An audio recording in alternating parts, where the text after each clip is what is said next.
Hi, I'm Helen, I'm a mum, and I'm also one of HIP's experts. I'm going to show you how to make up a bottle of HIP formula following the government guidelines. Like anything in you, it might seem like a lot to take in at first, but don't worry, you'll soon get the hang of it. Before you get started, familiarise yourself with the back of pack instructions, as some formula milks may differ slightly in how they need to be prepared. You'll need a kettle, a sterilised bottle or beaker, and a formula milk suitable for your baby's age.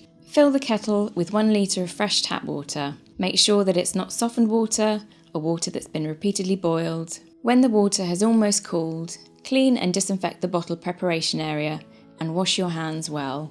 Referring to the feeding guide on the pack, pour the required amount of cooled, boiled water into your sterilised bottle. Always pour the water in first to make sure you have the correct amount. Then, using the scoop that comes with the pack, add the required number of scoops. Generally it's 1 scoop per 30 ml of water, but make sure to check the manufacturer's instructions. Always make sure that you level each scoop. You can do this using the leveller on the pack or the back of a clean dry knife.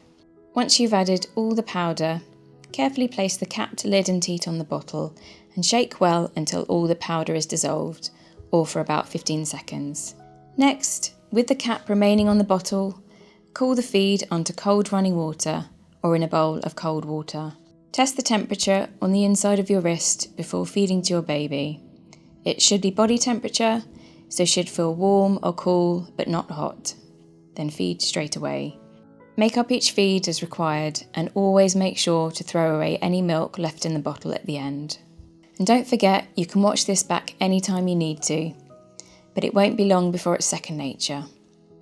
If you have any queries or concerns, be sure to contact your healthcare professional.